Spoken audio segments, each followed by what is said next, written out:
Hey guys, what is good? Derek here from Bomb Socks with another day of Bomb Bites, where we feast upon the words of Christ and we do it one bite at a time.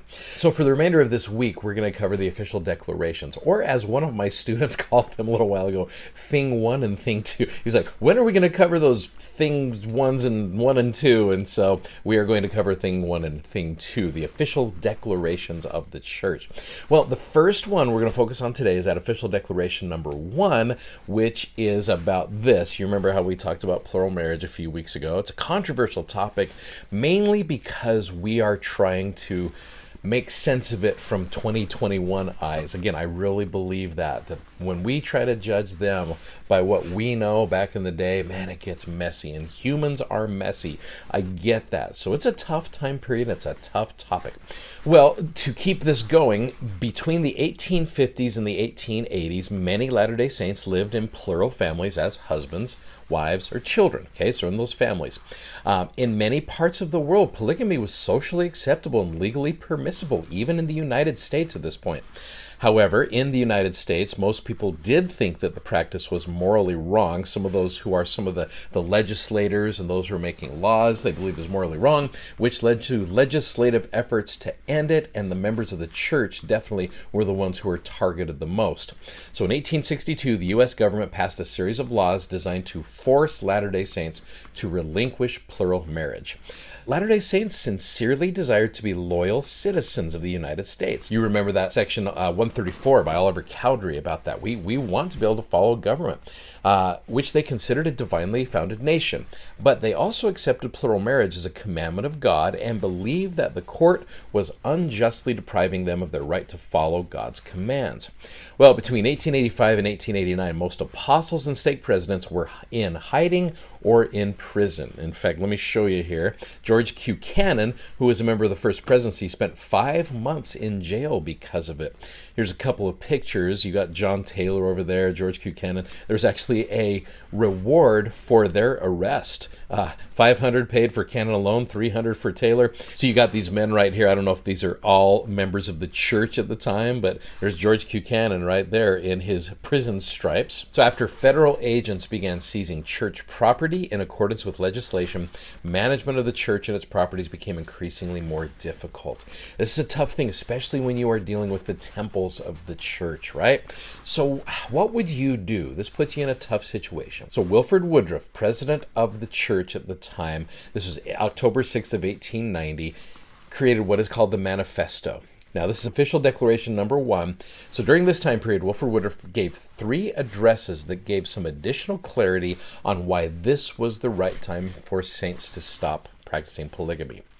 So I want you to take a minute or so and just go through this. It's not incredibly long, but understanding that these 3 things are things that Wilford Woodruff explained. There's some great stuff in here. So take a minute and go through them, and we'll come right back and talk about a couple things.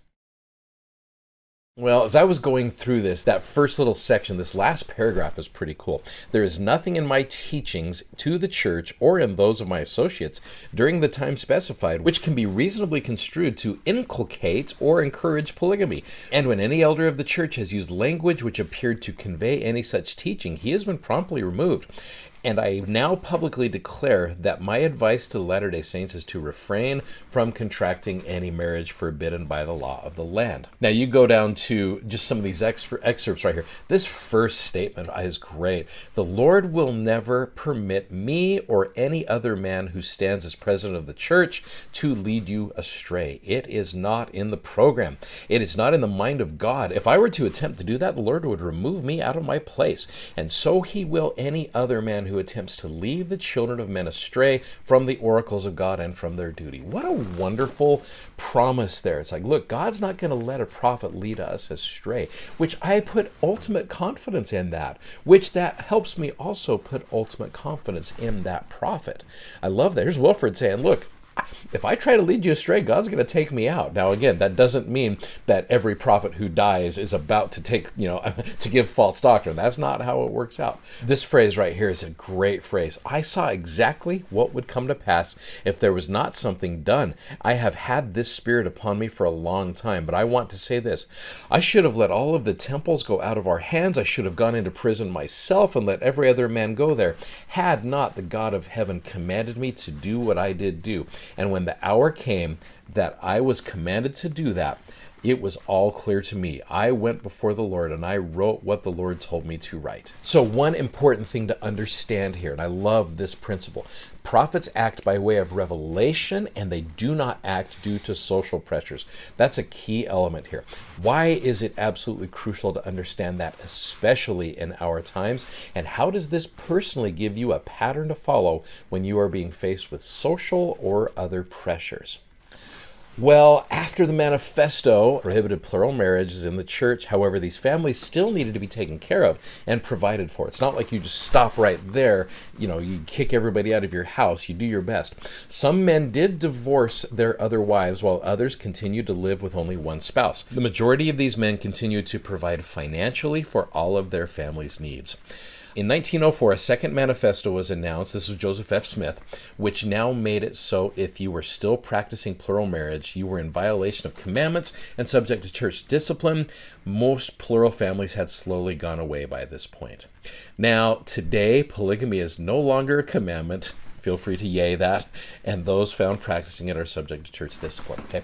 So again, I come back to that article of faith that we talked about yesterday. We believe all that God has revealed, all that he does now reveal, and that he will yet reveal many great and important things pertaining to the kingdom of God. This is a perfect example of that. And I am grateful for continuing revelation and what it blesses our lives with. So I hope that helps you out.